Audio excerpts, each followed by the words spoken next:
Thursday. Welcome to another live speaker series event brought to you by the Foundation for Free Enterprise Education. We hope you're having a wonderful week. We'd like to extend a very special welcome to our first-time guests. Thank you for joining us this evening. These live sessions have been organized to provide viewers like you with a sneak peek into one of the most meaningful and impactful elements of the PFEW experience, our motivational speakers. This evening, we are pleased to have for you one of the nation's most widely sought after speakers, authors, and coaches who will share her inspirational message of connecting when we are apart. Something we can all relate to during this pandemic of loneliness and isolation. Thank you to all of our magnificent speakers for participating in these very important virtual events. Before we introduce you to our speaker this evening, just a few reminders.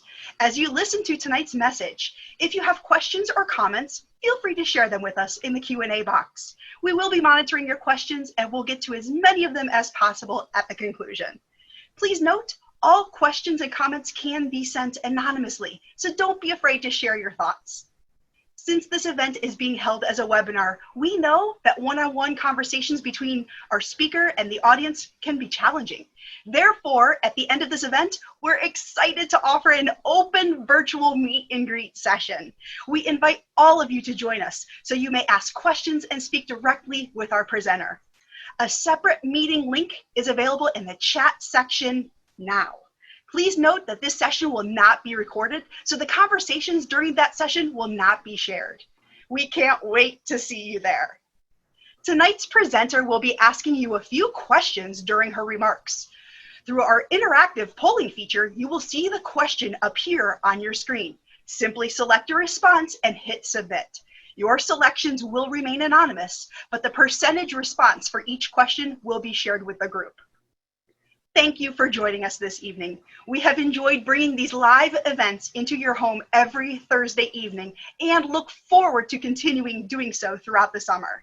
Be sure to visit our website, pfew.org, for more information about past events, future speakers, and our taped interview content. So let's get on with this show. As I mentioned before, tonight's speaker is a widely sought after four-time TEDx speaker and compassionate leadership culture change consultant. She is the founder and chief inspiration officer of JLynne Consulting Group, LLC, and the Human Leadership Institute. Most of her last 15 years have been spent instilling confidence and building deeper connections and awareness. Our speaker this evening makes that long journey to Williamsport each year to PFEW to share her inspiring message and is one of our top-rated presenters. Ladies and gentlemen, it gives me great pleasure to introduce you to Miss Jen Cronenberger. Thank you so much. I have to say, as I say this every time and every year, unfortunately it's this way and it's not me standing on a stage next to you. But I want to say thank you to PFEW for the incredible work that you all do year in and year out, and especially handling this the way that you are, with being able to at least bring something into your living room, your bedroom, wherever you're sitting right now, having us with you. So I just want to say thank you. Thank you for always having me and including me in your family. It means a lot. So I'm going to share my screen. In 1 second. All right, so I always joke and I say technology is awesome, and I know just enough to get me in trouble. So hopefully you can all see this.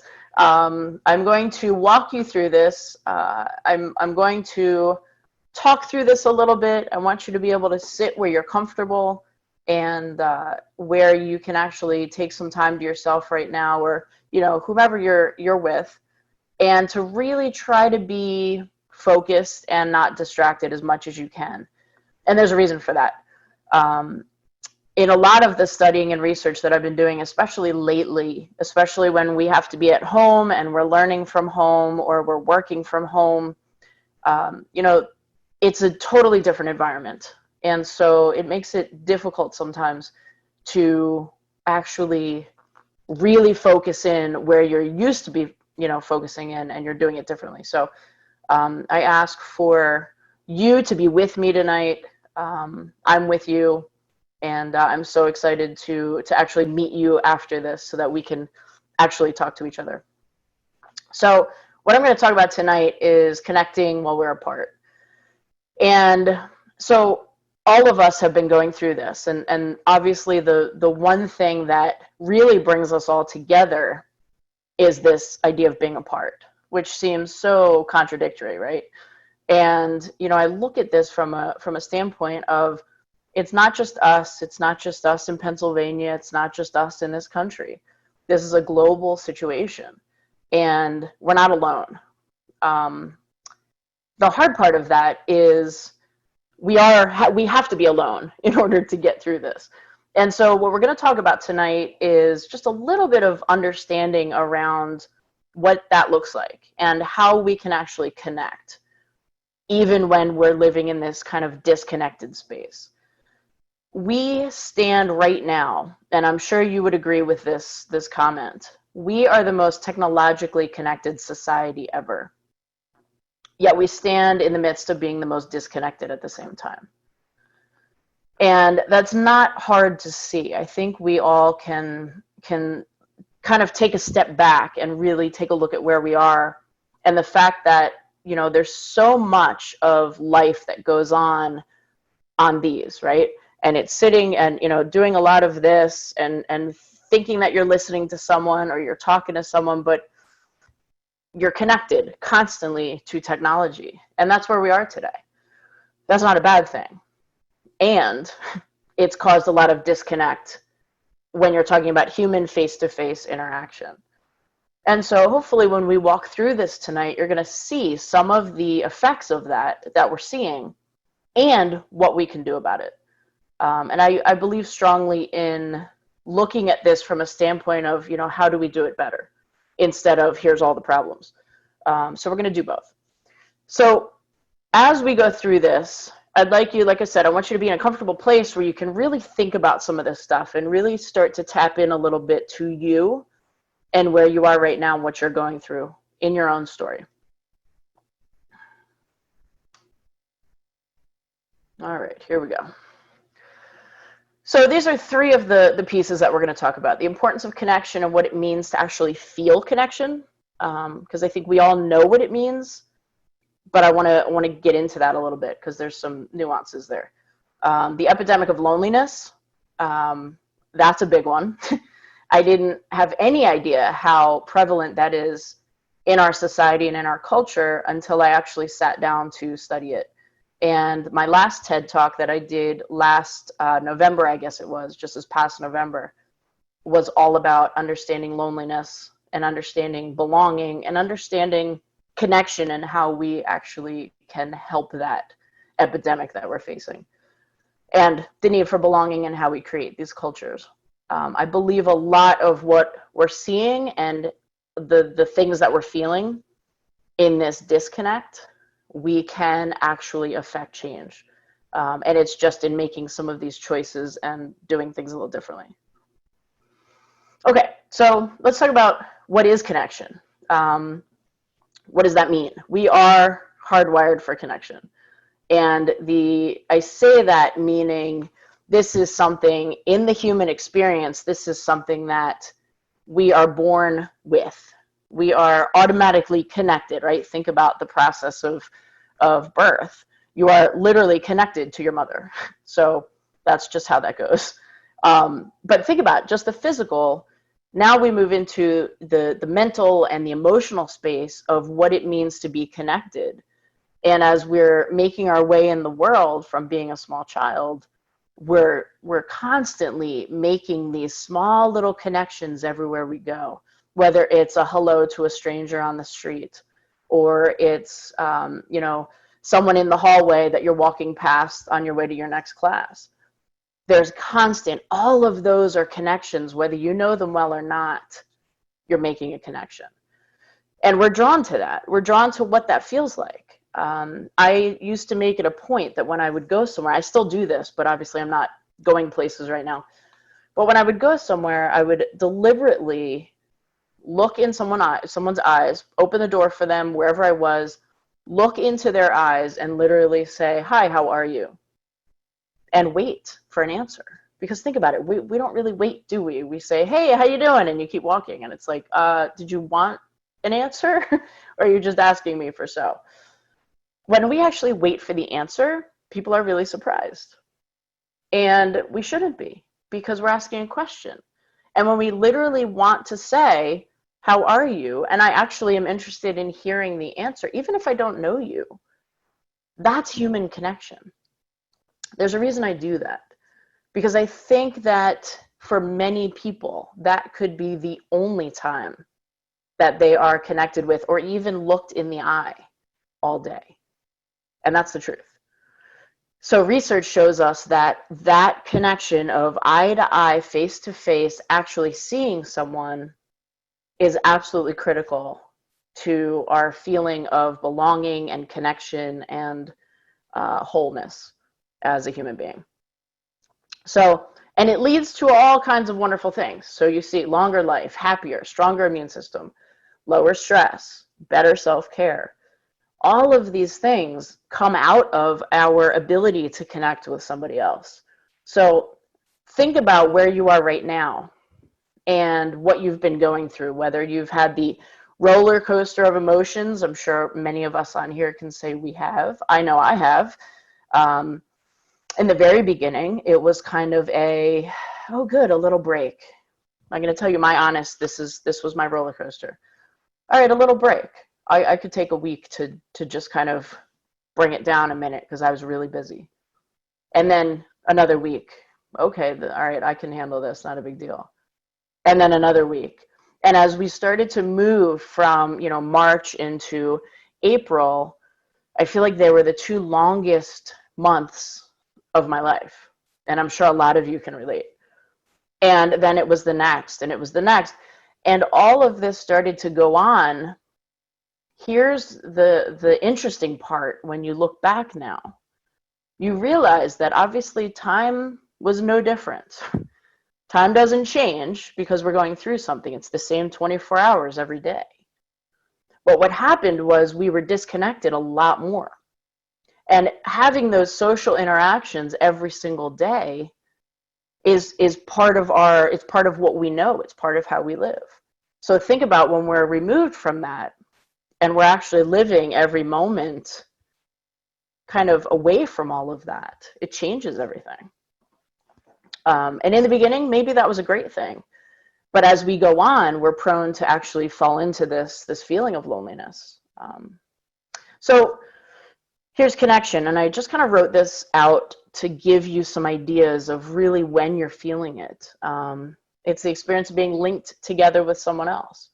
It's having shared experiences. Think about when you're sitting next to your buddy watching the football game, or you're with a friend at a movie. There's shared experiences. That is connection. Feelings that are relatable or ideas that feel the same. Someone goes through something and you say, "Oh yeah, I was there. I know what that feels like." Or, "We went skiing last week at this great mountain. Oh, I know that place. I was there." And you start to talk about it. Those are shared experiences. They're relatable. They're things that feel the same. And then it's finding our commonalities with each other. And this is the fun part, because you start to explore and you start to ask questions and you start to discover that there's a lot more commonalities in people around us than maybe we even know. There's a lot of things that, link us together. And we don't know that if we don't connect. We'll never know that. We can be walking past the same person in the hallway day in and day out and have no idea we share a passion for music with each other, or, whatever it is. And the importance is to really take a step back and see, where am I not connecting enough and how can I do that? And just so you know, as we go through this has nothing to do with being an introvert or an extrovert. That's a completely different thing. Connection are small things. Connection doesn't mean you have to run down the hall and say, "Hey, everyone, look at me." It's not at all that, actually. It's a little bit more than that. It's belonging. And that's where we're going to go with this, because I want you to really understand what that feels like and what that looks like. I think at the end of the day, it's the most common and the most important human need that we all have. And if you've ever seen the Maslow's hierarchy of needs, it's exactly in the middle. Belonging is the feeling in the middle. It's the midst of everything. And as we go through this, I want you to think about the times that you have felt that and the times that maybe you haven't, because we've all been on both sides of that. We're going to talk about that in a minute. All right. So I think belonging really starts with knowing who we are. And, we might not have all the answers. I didn't have all the answers when I was 17 years old. I had no idea who I was. I knew some things. I didn't know others. Today, I have a pretty good knowing. However, I will say this. The interesting part of the evolution, I believe, that becomes us is the constant idea of figuring it out and the process that we go through to figure out who we really are at the core. And so I use this example and I use this exercise often. And I want you to think about this for a second. I want you to think about, if I asked you the question, who are you? How would you answer that? And think about that. The very first thing, usually we say our name, right? Because it's socially acceptable to lead with our name. It would be very weird if I went up to someone and say, hey, I'm a passionate human being. Great. And be like, I gotta go. So we don't do that. We use our name, and then we start to talk about, like, I'm in this grade, I go to this school, I'm in college, I'm majoring in this. Whatever the scenario is, we start to list all the things that we are, not who we are. And so who we are, I think, can be best described by these certain non-negotiables that we all deal with. I want you to think about these, and I'm going to actually stop sharing for 1 second because I want to actually come back to this. I want you to go into the chat if you would for me. And I want you to tell me and tell us what your personal non-negotiable is. And I'm gonna lead this off, and I'm gonna give you kind of an idea of maybe what this is. And somebody just throw out some ideas. A non-negotiable is the thing that you do not compromise for anybody. It's your moral, your ethic, your belief, the thing that you hold above all else. So for me, that's my integrity. And integrity is when you're, it's honor, it's character, but it's when your words and your actions match. It's doing what I say I'm going to do. It's all of those things. And for me, my non-negotiable is the thing that leads me, and it's the thing that I come back to when things get difficult. It's important to have that. It's kind of like a lighthouse. It's the big words that get me. It's a lighthouse. It's a beacon. It's something that will always call you back and keep you grounded. So I see a couple popping up here. What are yours? Optimism. Good, great, awesome. That's important. I don't tolerate liars. Me neither, my friend. Henry, I'm with you. Honesty, truth. I don't really do much else other than that. Anyone else want to share with us real quick? What is that non-negotiable for you? What's the thing that you absolutely, and if you want to send it to me personally, that's fine. Openness, thank you. My faith, thank you. So you see that these are things that it will always dictate what you do. It'll always dictate. It's that thing that you always come back to. And those are really important, because when we know what that is, we won't get tied up in a lot of other stuff. And again, I think that's one of the critical things that we can do. So thank you for that. And be thinking about that. Use that kind of as your opportunity to start to think about, what is that thing for me? What's the thing that will always stay true and that I can always go back to? So we're going to go to this. And I want to talk to you about, hold on 1 second. I want to talk to you about this. So we have all been in these situations. We have all gone in this place of loneliness. And the reason I bring this up after talking about your personal non-negotiables is that you can't know this and you can't understand someone else without coming from a place of knowing yourself. And so that's why we start there. But I want to get into this loneliness idea and this idea of what it feels like and looks like. But I'm going to ask you this question. I know there's going to be a poll here. And the poll questions are, how lonely have you ever felt prior to 2020? So before a pandemic? And how lonely have you been feeling now? And this is all anonymous. We have no idea who's voting what. So I want you to just go ahead and pick which one applies to you. How lonely did you feel prior to 2020, and how lonely have you been feeling now? Okay. I'll give you just another 10, 15 seconds here for everybody to kind of get their answers in.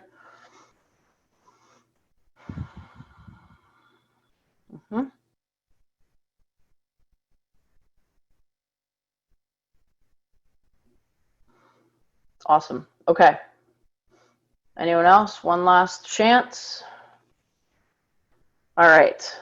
Awesome. Thank you so much. Okay. So if you look at the numbers with me, this is not surprising at all. You're going to see the leads here. Rarely was the top number prior to 2020. So before pandemic, we're at rarely. Notice that before pandemic, nobody said never. Okay, keep that in mind. So nine people, 50% said rarely. 39% said sometimes. Okay, so within those two, rarely and sometimes, you know, we have the majority of our people here. And then the second question, how lonely are you feeling now? The never, notice there's one. I bet you're someone who's in a house full of people and you can't get away from them, right? And so there's the flip side of that, which is I have no space and I really feel like I need my space. I think we all feel that way at sometimes, don't worry. But I want you to look specifically at the higher number and where that higher number now falls. It used to be rarely, now it's sometimes. And I bring this up, and we can go ahead and close that. I bring that up because I want you to really understand this was an issue before, okay? This is actually something that psychologists are calling an epidemic. This is something that they've been studying for a very long time. And I'm going to show you what this looks like, because the idea of loneliness, and I kind of put a little definition here, when the quantity and or quality of social connection in the given moment that you're looking at doesn't fulfill you. That's really what loneliness is. Very different than being alone. Alone is when no one's around. Loneliness is the feeling. Alone is the physical. Make sense? Okay. So if you look at those numbers, you see a definite shift. There's a definite shift that now, more than before even, we're feeling even more disconnected. Now, I want to show you what this looks like even before the pandemic, all right? So loneliness, and this comes from August 2018 Psychology Today magazine. Loneliness is now being seen as a greater risk to your health than obesity. Greater risk, okay? Loneliness is also the equivalent of smoking 15 cigarettes a day. And yes, I said 15. Loneliness shows up in the same part of your brain that you see that when they're studying your brain during physical pain. It's the same place in the brain that physical pain shows up. And all of you who are thinking about, you know, getting married right this moment, or any of you on the call that might be married, the interesting thing is that marriage does not save you from loneliness either, because more than 50% of everyone who was asked about chronic loneliness were married. So tuck that away. Here's the kicker. This is the big one, and this is what I want you to really look at, because this is most of you on this webinar this evening. So they asked different pockets of the population in different age groups who feels lonely the most, and the age group that significantly more often than others rather, reported chronic loneliness was the age group of 16 to 24-year-olds, and that number is only rising. So here we are, right? Here we are, we're talking about this, we're in this space, and it's you. And it's mostly 16 to 24-year-olds who are talking about, I feel this sense of loneliness. So it's an issue. And now we're in this, on top of this, we're in this situation where we've had to isolate and social distance and not be with people all the time. This is only going to make this number go up. So how do we solve it? Okay, I told you I wouldn't just be doom and gloom, I promise. I am always trying to find the sun even through the rain. So how do we solve it? Well, I think the answer lies in understanding belonging as the end goal and really understanding what this looks like. So one thing that I've studied and I'm working on right now with a lot of different organizations and companies is talking about building cultures of belonging, that it's not okay just to like check boxes. You know, we talk a lot about diversity and inclusion and knowing that, you know, that's really important, especially right now. But that's checking boxes. And, you know, just having enough people to be diverse and have enough seats at the table and all of that stuff is great. And it's where we start, but it's not enough. And so in order to start to take away this loneliness, what we need to really understand is what a culture of belonging is and why this is the answer. So how do we do this? It starts with using inclusive language, using we instead of you and I, using us, using, you know, ways to speak with each other that aren't just coming from one point of view. It's having diverse voices and it's understanding different points of view. Invite others into the conversation. You might be standing with a group of people talking. We call this the Horseshoe Rule instead of the circle. So you're standing in a circle of people and you're talking and there's someone kind of on the outside. And instead of allowing them to stay on the outside, you turn and you invite them in. We call these horseshoes. Never make a circle, because in that closed circle, that person doesn't know where to go in. So when there's a horseshoe, there's always room for somebody else. And then, you know, think of someone who doesn't connect easily. Reach out. Some of this you're going to see has to be a little bit more proactive right now. You know, it's not something that we can just sit back and, you know, hope someone calls me today. We have to be proactive and we have to be able to say, you know what, I'm going to text a friend today and I'm just going to tell them that I care about them. I do this all the time. I really do. I try to pick someone different each week and I reach out to them and I tell them that I love them and I care about them and I'm thinking of them. I want to bring this up really quickly because this fits into what we're talking about. And this is a really great thing to just visualize this. And I wrote here, don't ask, assume. Ask, don't assume. And you see all of these characteristics, right? So if you look at this iceberg, you see all of these characteristics. And this is all of us. We all fall into all of these things. And for most of us, they're going to be different from the person next to us. But notice that waterline of visibility, the stuff above the waterline, is the stuff we can all see. So I walk up to someone and I can see these things, right? This is mostly the stuff that we see with each other. And it's visible and I don't have to really wonder. As we get down under the water, you see all of these pieces that aren't as visible. So I say here, ask, don't assume. There's an intersection in all of these things.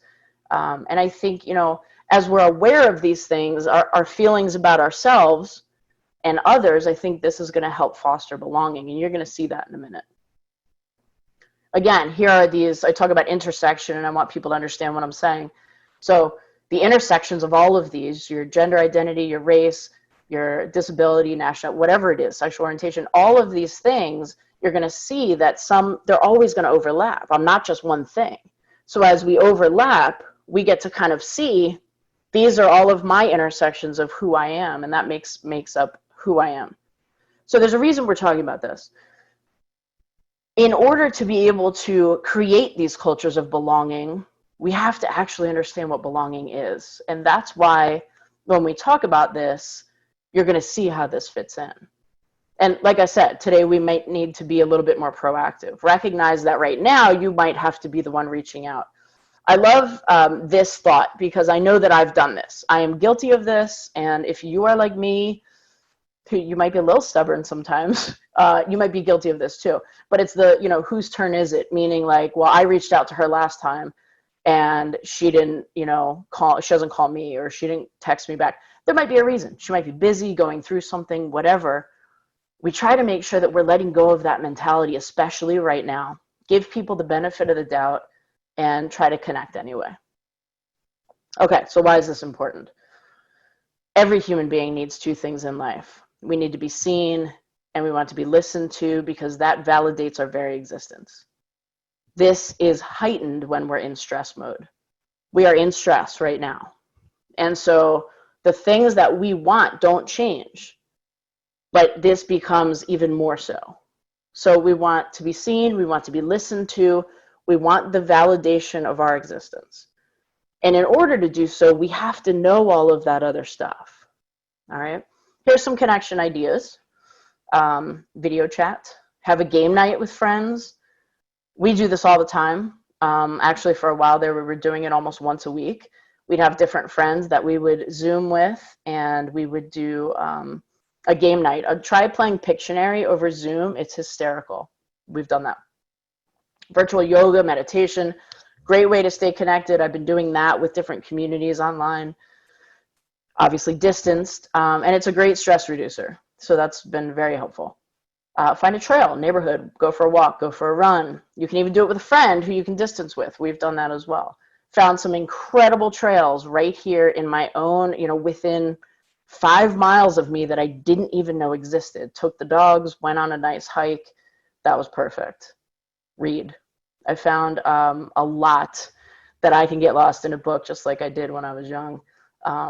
And that connectedness to something, to a story, to something other than what I'm dealing with is really great. I love this one. I got this from a friend. If you're a poet or musician, have a virtual concert and invite others to participate. I thought it was pretty cool. I had some friends who actually did that, who are musicians, and that was pretty neat. Text a different friend each day, like I was talking about. Check in on them too. It's one thing to feel like you need connection, but there might be someone out there who's not really good at maybe reaching out, or not good at asking, and they need it too. So maybe check in on them. And of course, have a virtual dance party with friends, because you should be doing that anyway. So I want to go back to one thing that I talked about that I didn't put in here, but that sense of belonging, and this is where I want to bring this full circle. The sense of belonging is very different from fitting in. And I want to make this clarification, because I think this is exactly why I shared all of those different pieces about, the iceberg and all of that stuff. Fitting in means that we're trying to almost kind of assimilate or conform to a group or other people, or other people's expectations of who we are.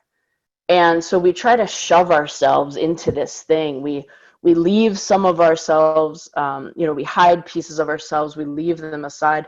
I always equate it to packing for a trip. And you're trying to shove all your stuff into this small suitcase.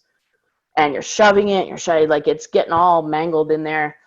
And you're just about to close it, and you're like, oh my gosh, I forgot my hat. I grew up wearing hats. I have one there's always one somewhere. So pretend you forgot your hat, and now you have to shove the hat in. I love my hats. I don't want to mangle my hats. So now I'm going to be very upset that when I shove this hat in my suitcase, it's going to come out looking like a mess and all bent up, right? So that's fitting in. I want you to think about belonging from the flip side. And belonging is putting the hat in first. It's actually showing up authentically, and it's showing up as your whole self. And it's being vulnerable enough to be able to do that, and to feel safe enough, and to be seen for who you really are. That's the difference. And so when we talk about these things, I always mention the whole piece of belonging, and really understanding what it means to be a part of something, because we all want to be a part of something bigger. And that's been proven. So most importantly, Make it a point to connect with at least one person every day, just for fun, for conversation, for love, whatever it is. And I always say, we'll get through this together because we have each other. So before I end, and we can take some questions and go on to the meet and greet if you'd like, I'm going to read you something that I wrote. It's probably maybe 3 weeks into the quarantine. And I wrote this for something else that I did. And it kind of hit home for a lot of people. So I wanted to share it with you in hopes that maybe it gives you a little bit of that as well. All right, it's called In a Crisis, Slow Down. Mach 2 with your hair on fire. This is how we used to live. Everything had to happen right now.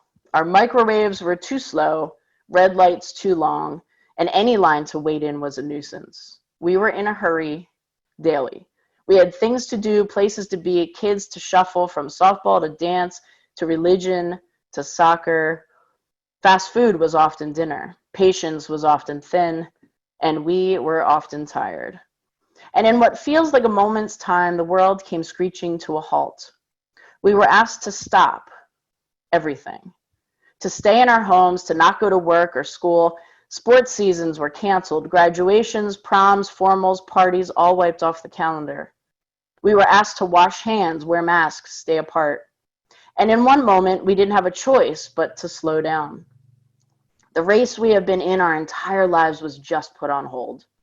Kind of like the caution lap in an IndyCar race, or an injury timeout in a nail-biter of a game.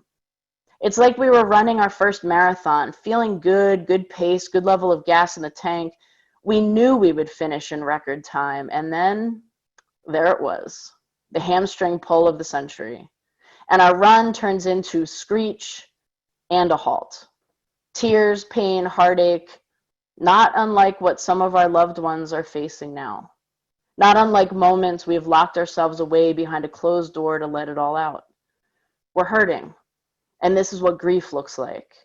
We've endured major amounts of loss, some of us events and wishes and goals and dreams, others the lives of those we love. Loss leaves a hole, and it needs to be acknowledged. Our human intuition tells us to just carry on, to stand up and hobble through the finish line anyway, regardless of how much it hurts. Our propensity to want to hurry it along doesn't allow us to sit with it for any length of time, but sit we must, even for a moment. To give it a name and allow it to be is to understand we can only get through it by going through it. It feels as simple as, why did the chicken cross the road? And if you said to get to the other side, this is what I mean. It's the only way. From our fast-paced lives, we've been offered a reprieve, to slow down, to sit in the emotions of what we feel, the hard and the hope. What's next for us and how we can appreciate the simple moments a little bit more. Empathy for our family and friends, to sit with them through this, even if not in person. To allow our own loss to be okay, and to look to whatever tomorrow brings as hope for the future. We can do both. And maybe it's not sprint or stop. Maybe today it's a slow, grace-filled walk that will give us exactly what we need. In no hurry or rush, but to savor the moments we have in this space, in this time together. So, with that, I want to say thank you. I'm going to stop sharing here. And I'm going to come back and see if we have any questions. I'll be right here, and then we go from there. All right. Thanks, Jen. We do have a question here before we wrap things up. A question here.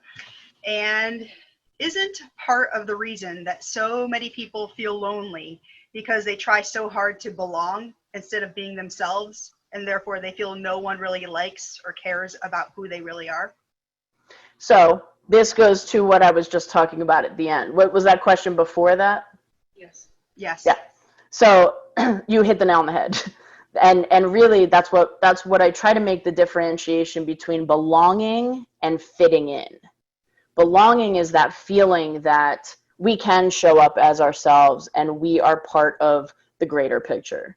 Fitting in is trying to shove ourselves into these narratives that other people give us, or what we think we're supposed to be in order to, you know, to be in the group. So yeah, there's a difference for that for sure. Okay, great. Thank you, Jen, so much Absolutely. for your time and an incredibly inspirational message this evening. Awesome. We're so grateful for your commitment to our foundation. Thank you for always. Well, thank you truly for your Absolutely. continued belief in us and our students. Thank you. It's a pleasure.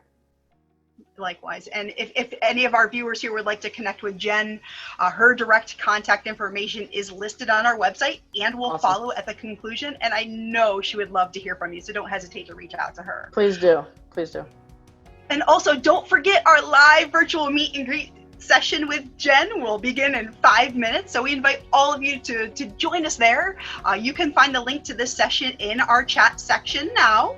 And be sure to copy the link now, because as soon as we stop this webinar to start the meet and greet, the link will be gone. So simply exit out of this meeting and join using the meet and greet link.